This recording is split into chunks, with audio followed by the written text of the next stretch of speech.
ఇప్పుడు ఈ ఇట్లా ఎంట్రన్స్ దగ్గర బయటికి అంటే లోపలికి బయటికి పోతూ వస్తుంటాయి, ఆ బాక్స్లో పోతూ వస్తున్నాయి. ఇక్కడ యాక్చువల్గా బీ యూట్రస్ తిరుగుతున్నాయి, చిన్న పిట్టల్లా ఉంటాయి.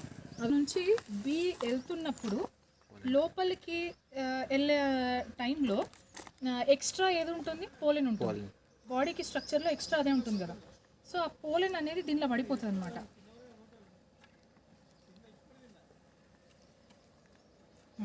ఇట్లా ఉంటుంది అన్నమాట.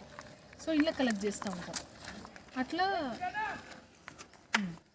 ఇంట్లో పడిపోతూ ఉంటుంది పోలెన్ చాలా కలెక్షన్ వచ్చిన తర్వాత దాన్ని ఇట్లనే చెట్టు కిందనో దాని కింద షేడ్ డ్రై చేసేస్తాం. అంటే దానిలో మాయిశ్చర్ తగ్గడానికి షేడ్ డ్రై చేసేసి ఇట్లా బాటిల్స్లో స్టోర్ చేసుకొని పెట్టుకుంటారు. ఇట్లుంటుంది. దాని కాలంలో ఎట్లయితే పెట్టుకొని వస్తే పెల్లెట్ లాగానే ఉంటుంది. దాని లాలజర్ అన్నమాట ఇట్లా ఫిట్ చేసేస్తారు. సో ఆ బీ ఎప్పుడైతే లోపలికి ఎంట్రీ అవుతుందో దాని కాళ్ళలో ఉన్న ఎక్స్ట్రా పోలెన్ అంతా దీనిలో పడిపోతుంది, లోపలికి వెళ్ళిపోతుంది. అట్లా లాస్ట్కి వచ్చేసరికి ఫ్రేమ్స్లో తగ్గిపోతూ ఉంటుంది. తక్కువ ఉన్న చోటు నుంచి స్టార్ట్ చేయాలి. ఇది అవుటర్ కవర్ అంటారు. బీ బాక్స్ మొత్తం సెట్ చెప్తున్నాను. ఇది అవుటర్ కవర్ అని అంటారు. లేకపోతే ఫ్రంట్ అయినా ఇట్లా చేసుకో, ఇట్లా పెట్టాలి. ఓకేనా. కానీ ఇట్లా ఫ్రంట్ ఇక్కడ ఏమంటారు ఇట్లా క్లోజ్ చేసి ఓపెన్ చేసినప్పుడు కూడా ఎవరు ఇట్లా అడ్డు ఉండకూడదు. దాని మూమెంట్కి ఏ డిస్టర్బెన్స్ ఉండకూడదు.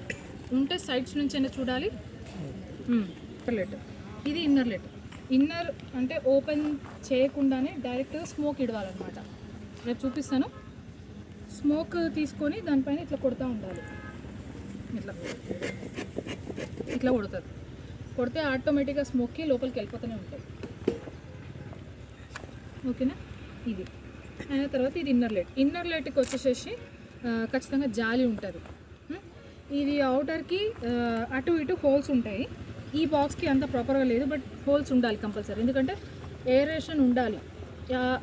అంటే అవుటర్కి ఉన్న హోల్స్తోనే గాలి అనేది లోపలికి వెళ్తూ ఉంటేనే మనకి టెంపరేచర్ అనేది బ్యాలెన్స్ అవుతుంది లోపల. ఒకవేళ సమ్మర్లో టెంపరేచర్ అనేది ఎక్కువైపోయింది అనుకోండి, బీస్ ఎగిరిపోయే ఛాన్సెస్ ఎక్కువ ఉంటాయి. ఓకేనా. ఇది ఒకటి. ఇది వచ్చేసేసి బ్రూడ్ ఛాంబర్ అని అంటారు. ఈ బాక్స్ వచ్చేసి బ్రూడ్ ఛాంబర్ అని అంటారు. ఇందులోనే 8 ఫ్రేమ్స్ ఉంటాయి. ఎట్ ద సేమ్ టైం ఈ బ్రూడ్ ఛాంబర్తో అంటే ఈ ఫ్రేమ్స్లోనే మనకి ఎగ్స్, లార్వే, ప్యూపే, హనీ, పోలెన్ ఇవన్నీ కూడా ఉంటాయి అన్నమాట. ఓకేనా. ఈగలతో పాటు. సో అందుకనే బ్రూడ్ అని ఎందుకంటున్నాం. బ్రూడ్ అంటే ఏంటి? బ్రూడ్ అని అంటే ఏంటి అనేది కింద దాంట్లోనే జరుగుతూ ఉంటుంది అన్నమాట.